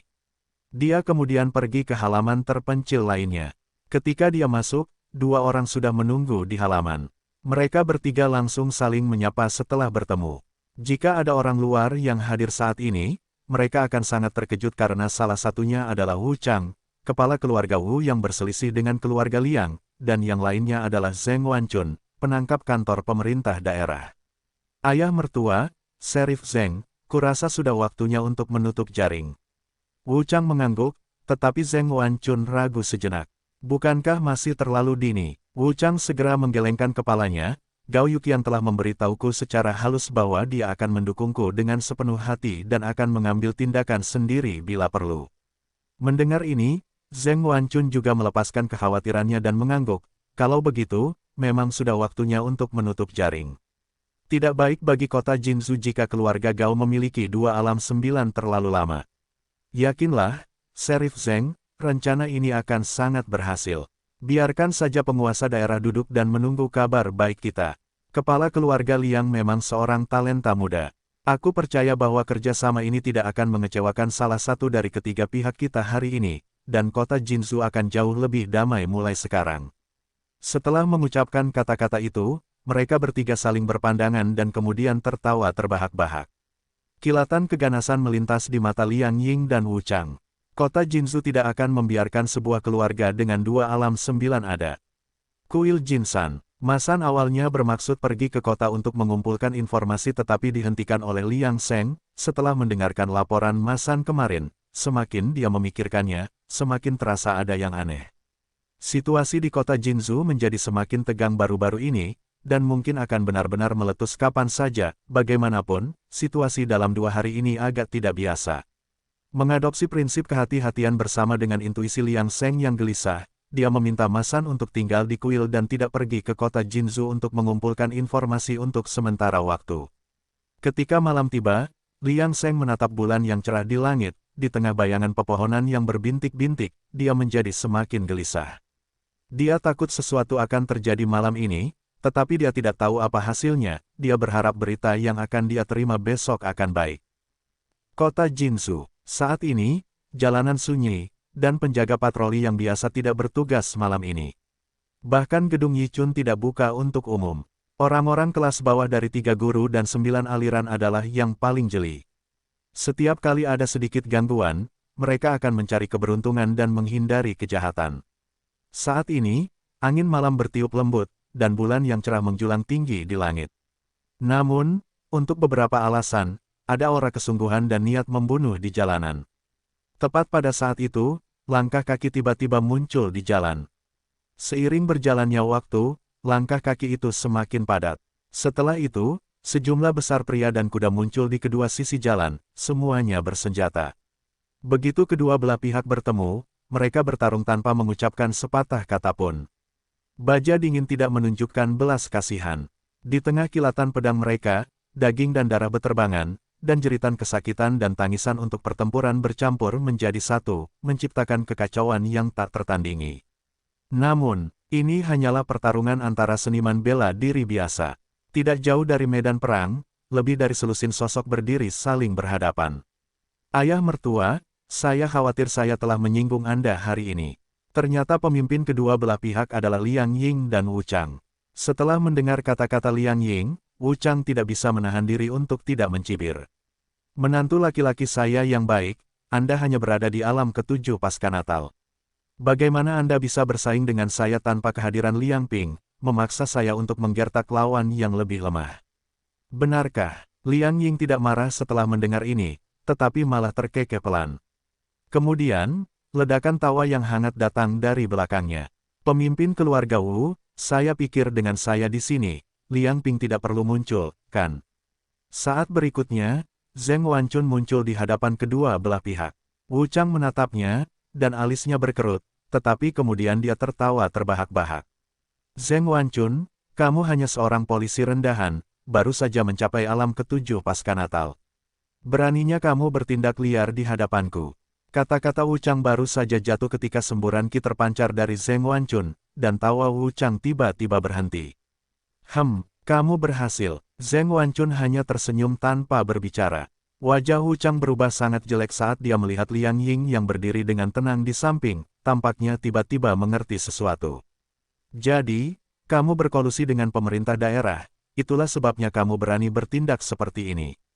Dia tidak bisa menahan diri untuk tidak mengalihkan pandangannya ke sisi lain medan perang, ekspresinya bahkan lebih tidak sedap dipandang. Karena sekarang ada kekuatan ketiga di sana, para polisi dari pemerintah daerah. Dalam sekejap, para pengawal keluarga Wu yang sebelumnya seimbang mundur karena kalah. Baiklah, jangan banyak bicara yang tidak penting. Ayah mertua, ini semua hanya masalah menang dan kalah. Selama kau tunduk pada keluarga Liangku, aku jamin keluarga Wu-mu tidak akan menderita kerugian. Kau benar-benar menantuku yang baik, tapi, teruslah bermimpi. Saat berikutnya, Wu Chang langsung menyerang dari jarak 10 meter, dan angin telapak tangan yang kuat langsung muncul di depan Liang Ying. Liang Ying tetap tidak bergerak saat ini, seolah-olah dia tidak bereaksi. Namun, pada saat berikutnya, sesosok berdiri di depan Wu Chang. Tuan keluarga Wu, kau agak terlalu cemas. Lawanmu adalah aku. Keduanya langsung bergulat satu sama lain, melepaskan angin kencang dengan pukulan mereka. Batu biru di bawah kaki mereka hancur satu demi satu. Hanya dalam beberapa tarikan napas, semua batu dalam jarak 10 meter telah hancur. Teror dari alam tingkat ke-8, pasca kelahiran. Setelah bertarung beberapa ronde lagi, Wu Chang mundur beberapa langkah, wajahnya sangat pucat. Ternyata kamu tidak hanya menerobos ke tingkat ke-8. Kamu telah berpura-pura berada di alam ke-7 pasca Natal selama ini. Tuan Wu, itu memang menunjukkan kamu memiliki penilaian yang hebat. Pada saat ini, Zheng Wanchun, dengan ekspresi kemenangan, tidak mengejar mereka tetapi malah berkata sambil tersenyum, Tuan Wu, tidak ada gunanya menunggu leluhurmu datang membantumu. Leluhur keluarga Liang telah pergi mengunjungi keluarga Wu. Setelah mendengar ini, wajah Wu Chang menjadi merah padam karena marah, dan dia tidak bisa menahan diri untuk tidak memarahi, tercela. Pada saat ini, Liang Ying melangkah maju dan berkata, Ayah mertua, Anda harus mengakui kekalahan. Bahkan jika Anda tidak peduli dengan diri sendiri, Anda harus memikirkan keluarga Wu. Jika kita terus seperti ini, saya khawatir saya tidak akan dapat melindungi Anda lagi. Wu Chang menatap Liang Ying dengan linglung, seolah-olah matanya akan terbakar, tetapi tidak ada yang dapat dia katakan saat ini. Bagaimanapun, pihak lain memiliki keuntungan, jadi apa yang dapat dia lakukan? Pada saat ini, tiba-tiba terdengar tawa dari belakang Wu Chang dan sesosok muncul tepat di tengah-tengah mereka. Itu tidak lain adalah Gao Yuqiang, kepala keluarga Gao. Kemudian, beberapa ahli dari keluarga Gao dan penjaga dari keluarga Wu bergabung bersama, dan situasinya langsung berubah. Jadi, apa yang dapat Anda lakukan jika saya membantu saudara Wu? Melihat Gao Yuqiang tiba-tiba muncul, ekspresi Zheng Wanchun dan Liang Ying berubah serempak. Alis mereka berkerut dan senyum Gao Yuqiang di wajahnya menjadi lebih jelas. Gao Yuqiang, Wu Chang tampak menghela napas lega saat ini. Saudara Gao, saya tidak berharap untuk mempermalukan diri sendiri kali ini. Tidak masalah, keluarga kita selalu dekat. Jadi mengapa repot-repot dengan hal-hal sepele seperti itu? Setelah mengatakan ini, Gao Yuqiang menatap Zheng Wanchun dan Liang Ying sambil tersenyum, nadanya penuh dengan keheranan, saya tidak pernah menyangka bahwa Tuan Muda Liang akan memiliki keberanian seperti itu, berani menentang dunia dan bekerja sama dengan kantor pemerintah daerah. Itu benar-benar strategi yang hebat. Sudah beberapa ratus tahun sejak keluarga Liang, Gao, dan Wu di kota Jinzhou memiliki konflik, tetapi mereka tidak pernah membiarkan pemerintah daerah ikut campur. Dapat dikatakan bahwa tindakan Liang Ying saat ini adalah sesuatu yang tidak pernah diharapkan oleh Gao Yuqiang sebelumnya, dan itu juga menghilangkan keraguannya tentang mengapa keluarga Wu kalah dari keluarga Liang sebelumnya. Bagaimana mungkin keluarga Wu menang jika mereka mendapat dukungan rahasia dari pemerintah daerah? Saudara Gao, mari kita selesaikan masalah yang ada terlebih dahulu. Saya ingin berbicara dengan menantu laki-laki saya dengan tenang dan tenang. Mengenai hal-hal lainnya, saya akan mengunjungi keluarga Gao secara langsung untuk menyampaikan rasa terima kasih saya besok. Wu Chang tidak mengatakan bagaimana ia akan berterima kasih kepada keluarga Gao, tetapi Gao Yuqiang secara alami memahami maksudnya saat ini. Saudara Wu, Anda dan menantu laki-laki Anda dapat berbicara dengan bebas. Saya rasa Sheriff Zheng tidak akan mencampuri urusan pribadi Anda. Saat ini, Gao Yuqiang menatap Zheng Wanchun dengan ekspresi tenang. Bagaimana mungkin pihak lain berani mengambil tindakan saat ia ada di sana? Benar saja, Zheng Wanchun hanya memperhatikannya dengan saksama tanpa berani bergerak. Wu Chang kemudian melotot marah ke arah Liang Ying dan perlahan berjalan ke arahnya. Menantu laki-laki saya yang baik. Pada saat itu, Wu Chang baru saja berjalan di belakang Gao Yuqiang dan tiba-tiba menyerangnya. Dia berteriak, "Mengapa kamu tidak bergerak?" Dalam sekejap, Wu Chang memegang belati hijau bercahaya di tangannya, yang dibungkus dengan energi internalnya dan langsung menusukkannya ke punggung Gao Yuqiang, membasahi seluruh punggungnya dengan darah. Pada saat yang sama, Zheng Wanchun bergerak, menyerang langsung ke arah Gao Yuqiang. Angin tinju menghantam terlebih dahulu, membuat wajah Gao Yuqiang sakit karena pukulan itu. Sebelumnya, perhatian Gao Yuqiang sepenuhnya tertuju pada Zheng Wanchun, dan dia tidak siap menghadapi serangan Wu Chang. Siapa yang mengira bahwa trio yang telah berjuang untuk hidup mereka sebenarnya telah bekerja sama selama ini? Selain itu, belati Wu Chang terbuat dari besi meteorit. Ketika dia membungkusnya dengan energi internalnya, belati itu mampu menembus punggung Gao Yuqiang dengan mudah. Sebenarnya, belati itu sendiri tidak akan menjadi masalah besar, tetapi fakta bahwa belati itu dilapisi dengan racun yang mematikan membuatnya menjadi ancaman yang lebih besar. Pada saat ini, ketika Gao Yuqiang mencoba mengeluarkan racun dengan energi internalnya, racun itu menyebar lebih cepat. Tentu saja, Wu Chang dan Zheng Wanchun tidak akan ragu-ragu pada saat ini. Mereka tanpa henti menyerang Gao Yuqiang, tidak pernah memberinya kesempatan untuk melawan. Dengan energi internalnya yang kacau, Gao Yuqiang hanya bisa bertahan melawan serangan dari dua master tingkat ke-8 selama beberapa gerakan sebelum penglihatannya menjadi gelap dan dia jatuh ke tanah. Pada saat itu, Liang Ying berjalan dengan pisau di tangannya dan dengan bersih memotong leher Gao Yuqiang. Tidak ada kekacauan sama sekali. Pada saat ini, mata Gao Yuqiang membelalak karena terkejut, dan dia terbaring diam di tanah, jiwanya tidak beristirahat dengan tenang. Pada saat ini, Liang Ying dan yang lainnya bertukar pandang dan tersenyum, semuanya tidak terucapkan. Adapun tetua keluarga Gao, leluhur keluarga Wu tidak bisa datang ke tempat ini, tetapi saat ini, dia benar-benar bergabung dengan leluhur keluarga Liang dan menuju ke keluarga Gao bersama-sama. Pada saat ini, semua ahli Gao Yuqiang telah dimusnahkan. Saat Wu Chang menikam Gao Yuqiang, semua ahli keluarga Wu telah bergerak secara bersamaan. Dalam sekejap, darah mengalir seperti sungai. Kuil Jinsan, keluarga Gao telah hancur. Ketika Liang Sheng mendengar berita ini, dia tidak dapat mempercayainya. Keluarga Gao adalah keluarga dengan dua seniman bela diri tingkat 9. Sebelumnya, Master Hongxi telah pergi untuk menjadi seorang biksu karena aliansi antara keluarga Liang dan Wu hampir tidak cukup untuk melawan keluarga Gao. Namun, setelah mendengarkan laporan lengkap Masan, Liang Sheng hanya terdiam sejenak dan kemudian menggelengkan kepalanya tanpa daya. Kerugian keluarga Gao bukanlah hal yang tidak dapat dibenarkan. Bagaimanapun, keluarga Liang dan Wu telah bekerja sama dengan kantor pemerintah daerah, sementara keluarga Gao telah dirahasiakan, bagaimana mungkin mereka tidak kalah. Tetapi Zheng Wanchun juga orang yang kejam, untungnya, Liang Sheng selalu tidak suka bertengkar dengan orang lain, memperlakukan mereka dengan sopan dan sengaja berteman dengan mereka. Namun, Liang Sheng tidak pernah menyangka bahwa Zheng Wanchun, yang dikabarkan berada di alam ke-7 pasca Natal, sebenarnya adalah orang penting di alam ke-8 pasca Natal. Terlebih lagi, melihat kerjasama antara keluarga Liang dan Wu serta kantor pemerintah daerah, Liang Sheng khawatir bahwa ada kartu truf yang lebih besar selain Zheng Wanchun. Pada saat ini, Liang Sheng tidak dapat menahan diri untuk tidak mengagumi kehalusan kerjasama tiga arah ini dan menjadi lebih berhati-hati, menganggapnya sebagai peringatan. Bahkan jika kekuatan seseorang tinggi, kehati-hatian diperlukan kecuali jika seseorang tidak terkalahkan. Seseorang tidak boleh terlalu mencolok dan berhati-hati untuk tidak menjadikan dirinya sasaran. Keluarga Gao terlalu mencolok, yang menyebabkan hasil seperti itu. Sekarang, di kota Jinsu, kantor pemerintah daerah dan keluarga Liang dan Wu sedang membagi-bagi properti yang ditinggalkan oleh keluarga Gao, sehingga kota akan berada dalam kekacauan untuk sementara waktu. Karena itulah, Liang Sheng memutuskan untuk tinggal di kuil Jinsan selama beberapa hari lagi hingga semuanya benar-benar tenang sebelum mempertimbangkan untuk kembali. Sebenarnya, apapun hasil kekacauan di kota Jinsu, Liang Sheng telah lama membuat rencana dan sepenuhnya siap untuk apapun.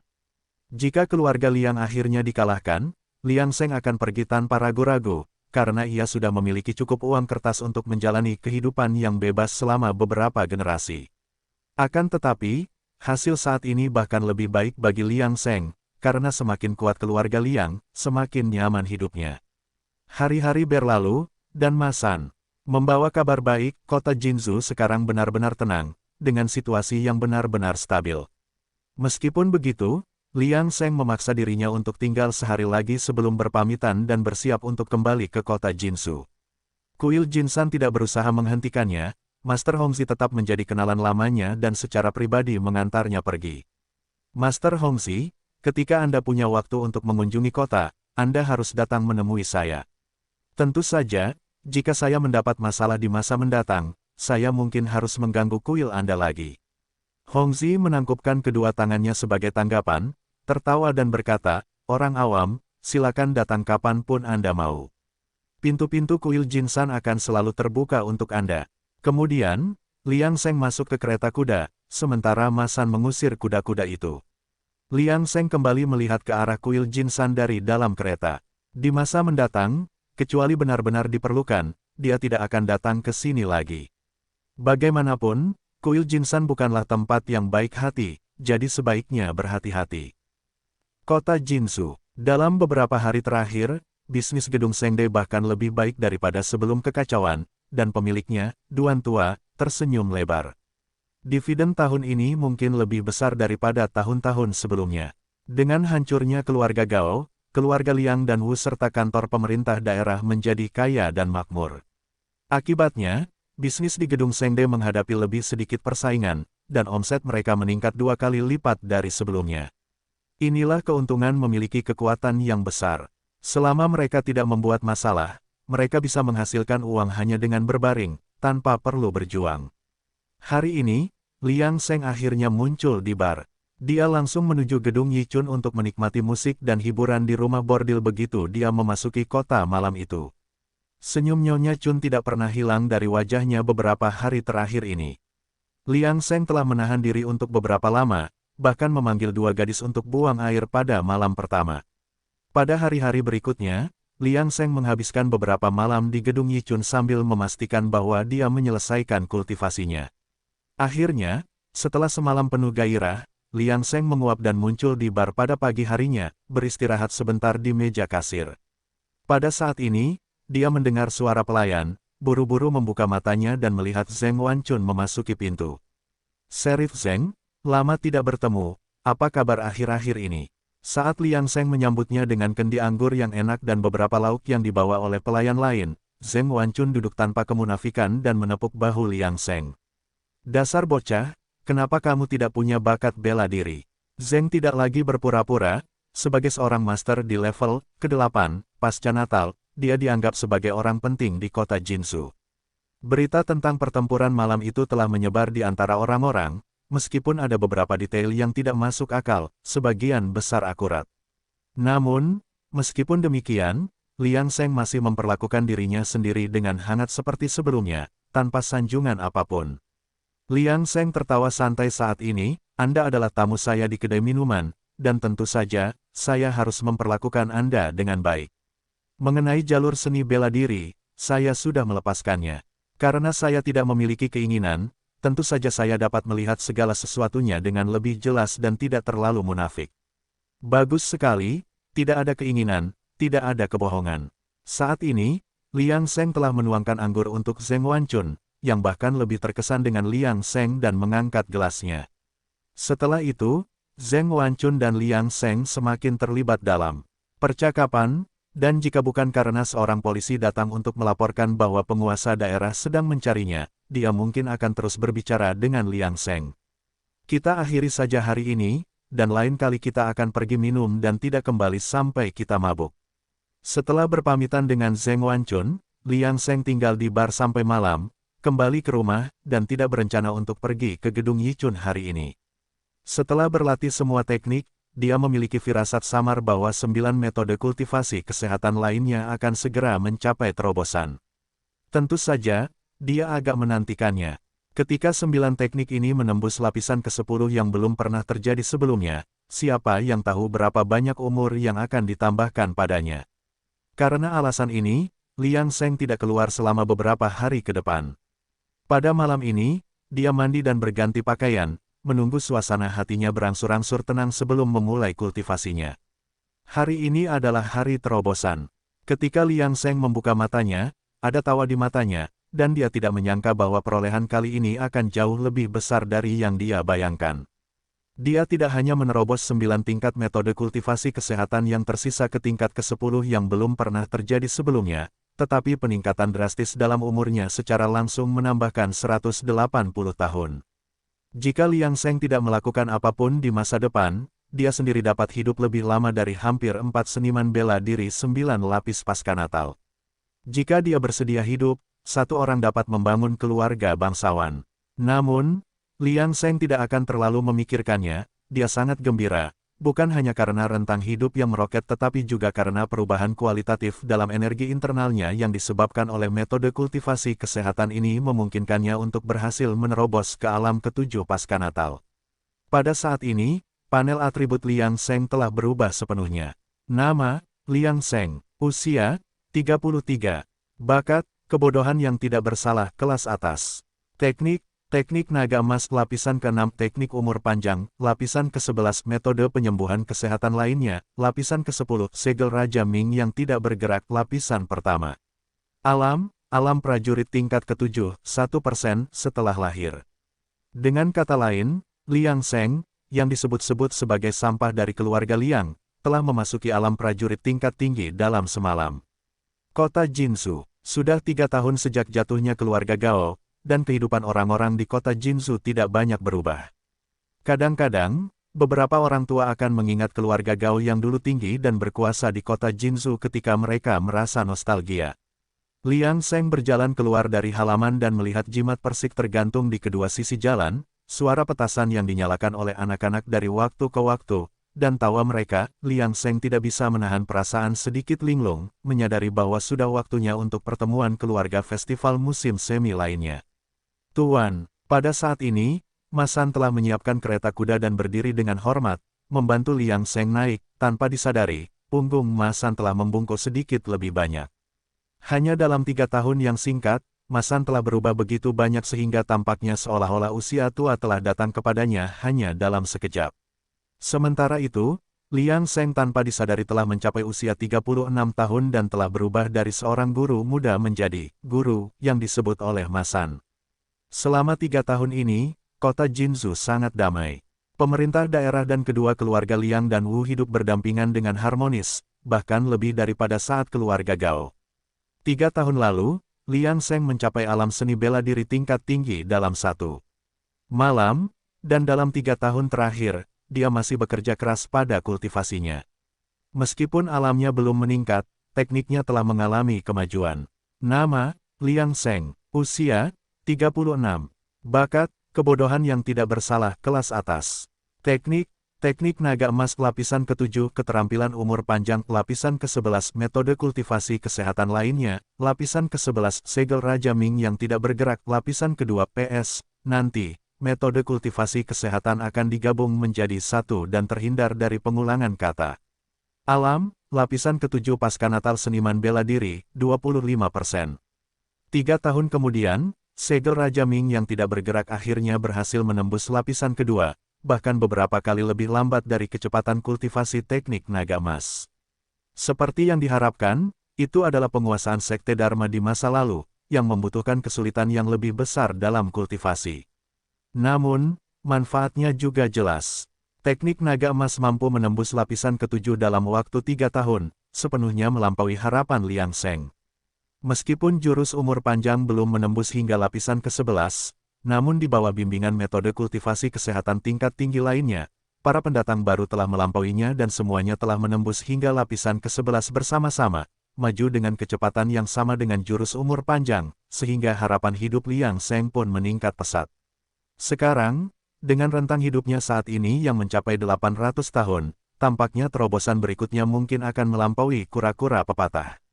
Selain itu, menurut kemajuan kultivasinya saat ini, kemungkinan besar dia akan menembus level ke-8 pasca kelahiran dalam waktu 10 tahun dan menjadi tokoh teratas di kota Jinzhou. Tentu saja, Liang Seng tidak akan pernah menunjukkan kekuatannya yang sebenarnya. Hanya orang bodoh yang akan menyerah menjalani kehidupan yang kaya dan riang tanpa diketahui. Ayo pergi. Liang Seng menenangkan pikirannya, duduk di kereta dan menurunkan tirai. Ma San segera memanggil, mengemudikan kereta menuju rumah utama keluarga Liang. Hari ini adalah upacara pemujaan leluhur besar keluarga Liang. Baik itu anggota keluarga Liang yang bekerja di tempat lain atau para tetua klan manajerial yang sibuk dengan tanggung jawab mereka, semua orang telah tiba tepat waktu. Namun, orang yang bertanggung jawab atas upacara pemujaan leluhur keluarga Liang tahun ini bukanlah paman kedua Liang Seng, Liang Qiang, tetapi paman keempat Liang Chuan. Saat ini, Liang Qiang sudah berusia 61 tahun, alam seni bela dirinya baru berada di tingkat kelima pasca Natal, dan tubuhnya tiba-tiba ambruk tahun lalu karena terlalu banyak minum anggur, wanita, dan berjudi selama bertahun-tahun. Karena Liang Qiang tidak pernah menikah dan hidup sendiri, ia telah menyerahkan tanggung jawab mengelola cabang luar kepada Liang Chuan, dan transisinya berjalan sangat lancar, tanpa ada perlawanan. Sesampainya di aula leluhur, Liang Seng tanpa sadar berjalan ke sudut, tetapi kemudian tiba-tiba berbalik dan pergi ke belakang Liang Qiang. Saat ini, Liang Qiang telah kehilangan fisiknya yang dulu kuat, wajahnya pucat, kerutan menutupi dahinya, dan tubuhnya sangat lemah. Sekarang, ia meringkuk di kursinya, tampak seperti akan mati, sementara generasi muda di sekitarnya tanpa sadar menjaga jarak. Paman kedua, awalnya Liang Qiang memejamkan matanya, tetapi setelah mendengar suara itu, ia membuka matanya dan melihat Liang Seng mencondongkan tubuhnya. Kilatan keterkejutan dan kegembiraan melintas di matanya. Dengan sedikit usaha, dia mengangkat tangannya, mencoba menepuk bahu Liang Seng. Liang Seng dengan cepat menurunkan tubuhnya, jika tidak, dia tidak akan bisa mencapainya. Kamu, anak muda, yang pintar, tahu cara berlatih metode kultivasi. Kesehatan, tampak begitu muda, tidak seperti orang tua sepertiku, menyesalinya terlambat. Pembicara itu tidak disengaja, tetapi pendengarnya tergerak. Pada saat ini, Liang Seng tiba-tiba terkejut. Dia melirik teman-temannya dengan sudut matanya, dan meskipun mereka telah melampaui seni bela diri tingkat 2, mereka tampak lebih tua darinya. Karena umurnya yang panjang, dia tidak memperhatikan penampilannya selama beberapa waktu. Di bawah godaan Liang Qiang, dia tiba-tiba menyadarinya. Untungnya, dia telah menjalani kehidupan yang sederhana selama bertahun-tahun, menjadi baik hati, jadi tidak banyak orang yang memperhatikannya. Sebagai hasilnya, tidak ada yang memperhatikan penampilannya, namun, kali ini dia harus membuat dirinya terlihat lebih tua ketika dia kembali. Itu tidak lebih dari mengendalikan daging, siapapun yang mempraktikkan metode kultivasi kesehatan ke tingkat atas dapat melakukannya. Bagaimanapun, metode kultivasi kesehatan adalah untuk menyesuaikan tubuh dan meningkatkan umur, dengan penguasaan metodenya, mengendalikan daging menjadi mudah. Sebelumnya, Liang Seng telah mengabaikan hal ini karena itu hanya di titik buta, untungnya, belum terlambat untuk memperhatikan masalah ini sekarang. Bahkan jika seseorang berpikir dia terlalu muda, dia punya alasan untuk menyingkirkannya, dia tidak menyangka bahwa mengumpulkan metode kultivasi kesehatan di masa lalu akan berguna, yang merupakan kejutan yang menyenangkan. Paman kedua, apa yang sedang kamu bicarakan? Saat itu, kamu menghabiskan malam dengan 7 wanita, dan itu masih menjadi cerita yang bagus di Gedung Yichun. Vitalitasmu selalu kuat, aku yakin bahwa dengan perawatan yang tepat untuk sementara waktu, kamu akan menjadi kuat lagi. Kamu memiliki mulut yang manis, anak muda, tetapi tidak perlu menyanjung orang tua yang tidak berguna sepertiku. Aku puas dengan hidupku, hidup dengan aman hingga usia 60-an, apalagi yang bisa aku minta. Lihatlah saudara kelima, dia tewas dalam perang 3 tahun lalu. Dia berada di alam ke-6 pasca Natal, tetapi tetap saja, dia pergi sebelum aku. Pada saat ini, Liang Qiang secara mengejutkan berpikiran terbuka. Tepat saat dia akan mengolok-olok Liang Qiang beberapa kali lagi, dia melihat situasinya dan menutup mulutnya. Tentu saja, Liang Qiang juga tidak akan main-main. Dia membisikkan sebuah perintah dan berhenti berbicara, tunggu sampai upacara besar selesai, lalu kirim aku pulang. Liang Seng menganggukkan kepalanya tetapi tidak menjawab, kemudian dia melihat ke arah gerbang aula leluhur. Di sana berdiri pengurus tetua keluarga Liang. Kepala upacara keluarga agung tentu saja adalah Patriark Liang Ying. Sedangkan untuk leluhur keluarga Liang dan Liang Ping, mereka belum muncul.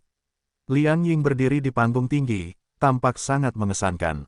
Tahun-tahun ini, keluarga Liang semakin makmur, dan prestise patriark muda meningkat. Setelah mempersembahkan kurban dan persembahan kepada para leluhur, tibalah saatnya untuk perjamuan keluarga agung. Ini adalah pertama kalinya Liang Chuan bertanggung jawab atas acara tersebut, dan pejabat manajerial murid luar yang baru memulai debut resminya. Pada saat ini, Liang Qian melirik Liang Sheng dan mendapati dia sangat tenang, seolah-olah tidak ada riak. Dia tidak bisa menahan diri untuk menganggukkan kepalanya sedikit. Pemuda ini memiliki pemahaman yang jelas dan menjalani hidupnya dengan terbuka. Di tengah dentingan gelas, tiba-tiba mata semua orang beralih ke meja Liang Sheng. Liang Ying berjalan lurus sambil memegang segelas anggur di tangannya. Paman kedua, Anda telah melalui begitu banyak hal selama bertahun-tahun. Pada saat ini, Liang Ying sangat merendahkan postur tubuhnya. Mata Liang Qiang langsung memerah, dan wajahnya dipenuhi dengan kegembiraan. Dia berulang kali mengatakan dia tidak berani dan menghabiskan anggur di gelas dalam satu tegukan. Dalam sekejap, seruan belas kasih patriark bergema di seluruh perjamuan, dan suasananya menjadi lebih intens. Adapun Liang Sheng, Liang Ying sama sekali tidak memperhatikannya. Dia hanya orang yang tidak berguna, dan kualifikasi apa yang dia miliki untuk menarik perhatiannya.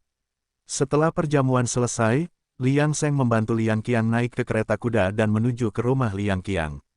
Di dalam kereta, wajah Liang Qiang sangat tenang, tanpa jejak kegembiraan. Liang Sheng tak kuasa menahan diri untuk menggerutu dalam hatinya, mereka memang aktor yang hebat.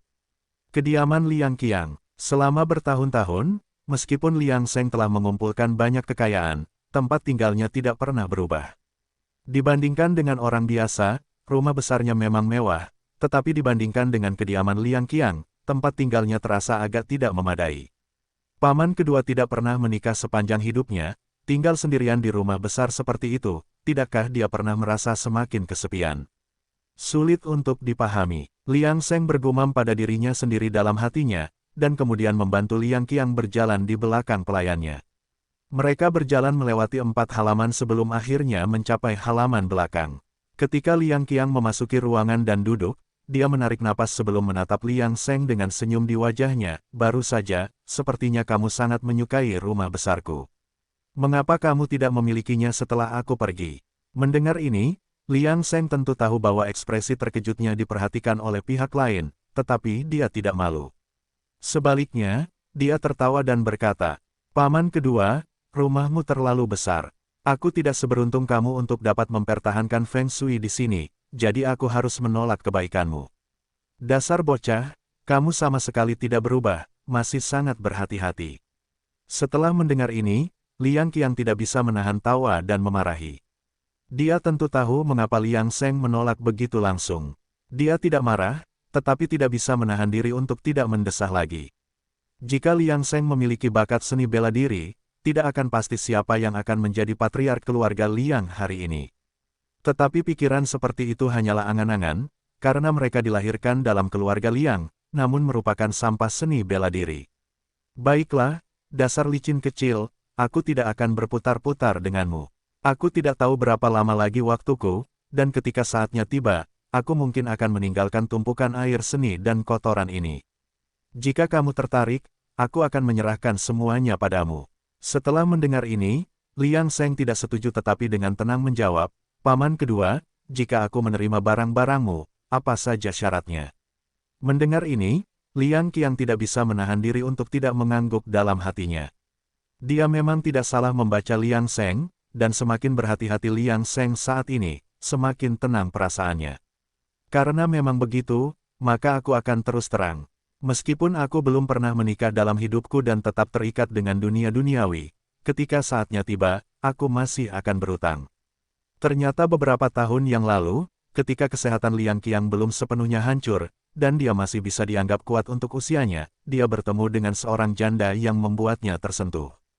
Janda ini sangat perhatian pada Liang Qiang, tetapi dia telah melihat terlalu banyak hal dalam hidupnya, waspada terhadap bejana pewarna keluarga Liang, dan akhirnya tidak menikahi janda itu.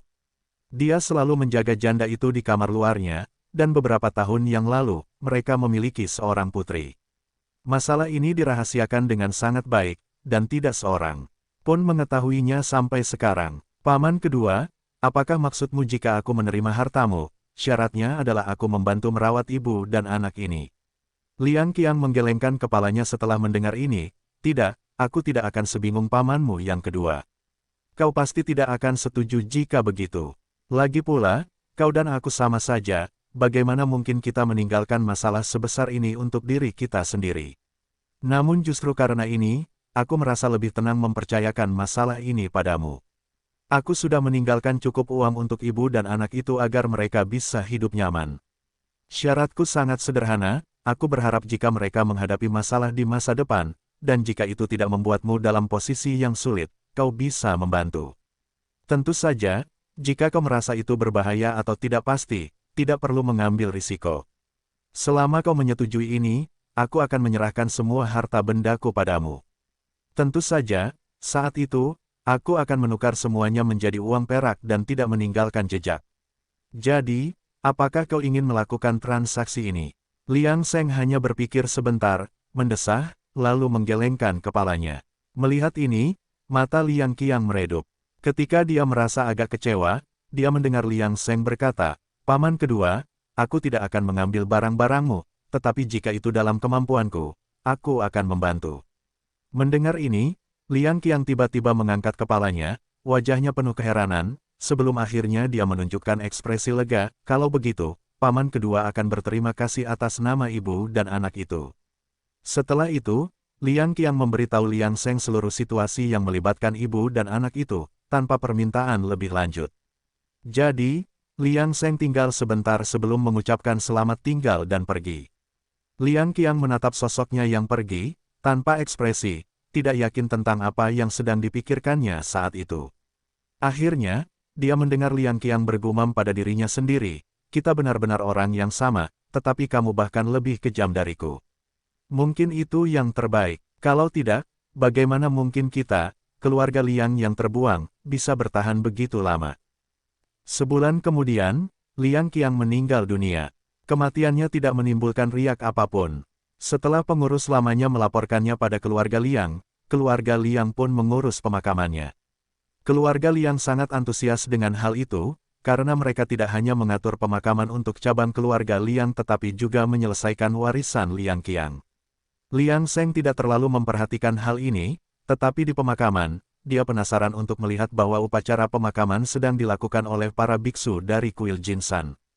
Namun, dia tidak memikirkannya dan menyaksikan Liang Qiang dipersiapkan untuk dimakamkan, tampak seolah-olah dia hanya tidur dengan tenang.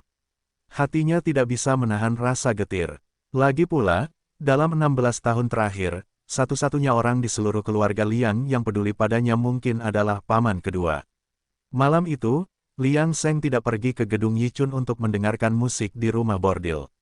Ketika malam sudah tenang, dia diam-diam melompat keluar dari kamarnya. Lagi pula, dia telah berjanji kepada paman kedua untuk setidaknya bertemu dengan bibinya yang belum pernah dia temui sebelumnya dan putrinya untuk menghibur roh paman kedua di surga.